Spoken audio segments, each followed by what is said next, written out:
গত বছরের তুলনায় এবছরে আলুর দাম বেশি হওয়ায় কৃষকেরা অনেক লাভবান হচ্ছেন। তবে অনেক বিপদে পড়েছেন গরিব মানুষ, যারা নিম্ন আয়ের মানুষ, যারা খেটে খাওয়া মানুষ, যারা আলু ক্রয় করে খাচ্ছেন, তারা অনেকটাই বিপদে পড়েছেন। 1 কেজি আলুর দাম 1 কেজি চাউলের দামের থেকেও বেশি হওয়ায় হিমশিম খাচ্ছেন নিম্ন আয়ের মানুষ ক্রয় করে খাতে।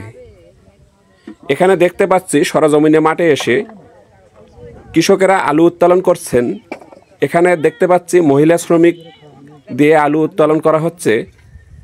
মহিলা শ্রমিকদের মূলত 300 টাকা করে মজুরি দেওয়া হচ্ছে এবং যারা পুরুষ শ্রমিক আছেন তাদেরকে 500 টাকা মজুরি দেওয়া হচ্ছে এবং একবেলা করে তাদেরকে খাবার দেওয়া হচ্ছে, এমনটি জানাচ্ছিলেন মহিলা শ্রমিকেরা।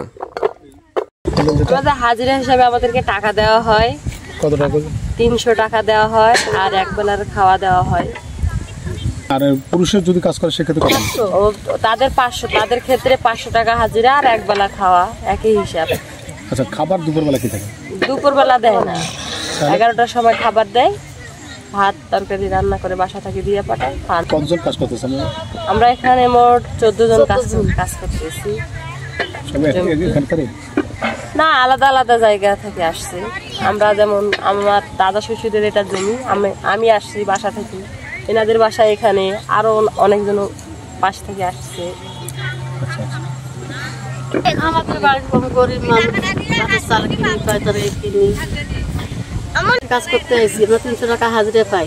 ওই টাকা নিয়ে যায় চাউল ডাল কিনি, খাওয়া দাওয়া ওর উপর দিয়ে করি করে 300 টাকা যে টাকাটা পাই আমরা আমাদের হচ্ছে সংসারে বিভিন্ন কাজে লাগাই। যেমন আমার নিজের কোনো ব্যক্তিগত কাজে লাগাই, কাপড় চোপড় অনেক কিছু থাকে, বাচ্চাদের লেখাপড়ার প্রতিও খরচ হয় টাকাটা।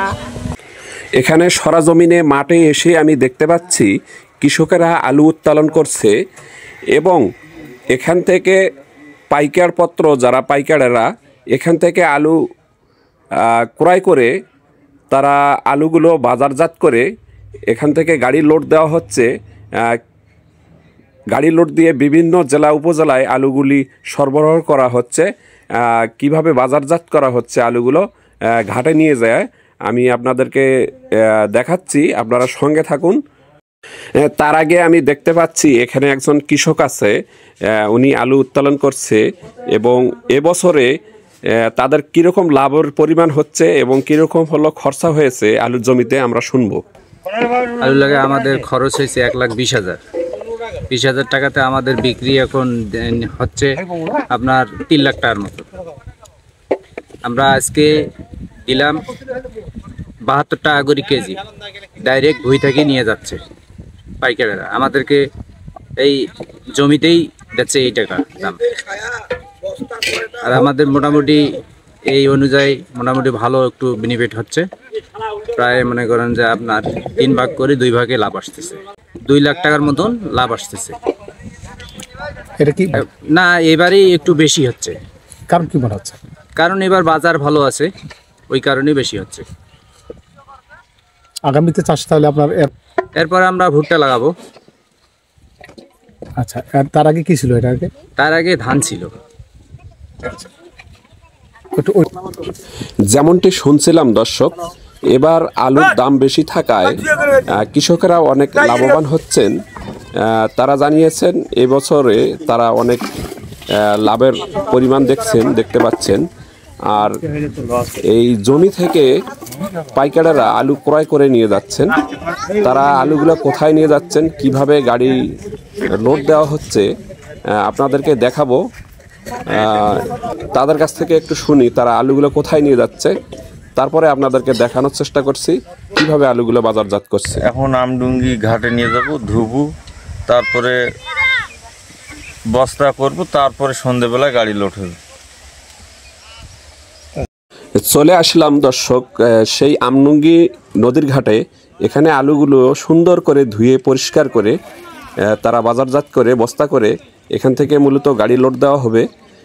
এখানে একজন পাইকারের সঙ্গে আমি দেখতে পেয়েছি।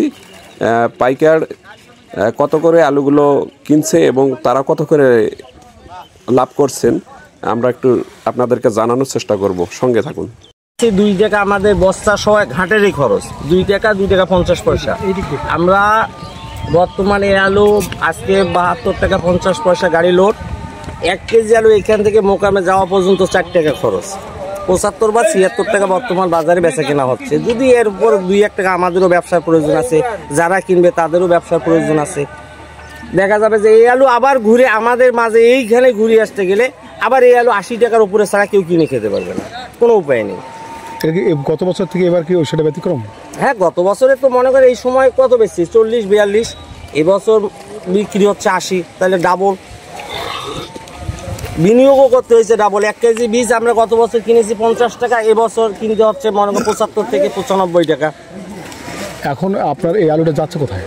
এই আলু যাবে আজকে আমার ভাই নাটোর জেলা বিভিন্ন থানায় যায় আমারটা, আবার ওই আলুটা যায় মধুপুরে যায়, ময়মনসিংহ যাচ্ছে, আপনার এই আরো বিভিন্ন জায়গায় যায়, দেশের বহু জায়গায়, পাবনা জেলায় যায়, বিভিন্ন জেলায়, এখান থেকে কিশোরগঞ্জ। এতক্ষণ সঙ্গে ছিলাম আমি সাংবাদিক ফয়জা রহমান, আমনুঙ্গি নদীর ঘাট, ফুলবাড়ি, দিনাজপুর। দেখা হবে, কথা হবে পরবর্তী নিউজের মাধ্যমে। ততক্ষণ ভালো থাকবেন, সুস্থ থাকবেন। আল্লাহ হাফেজ।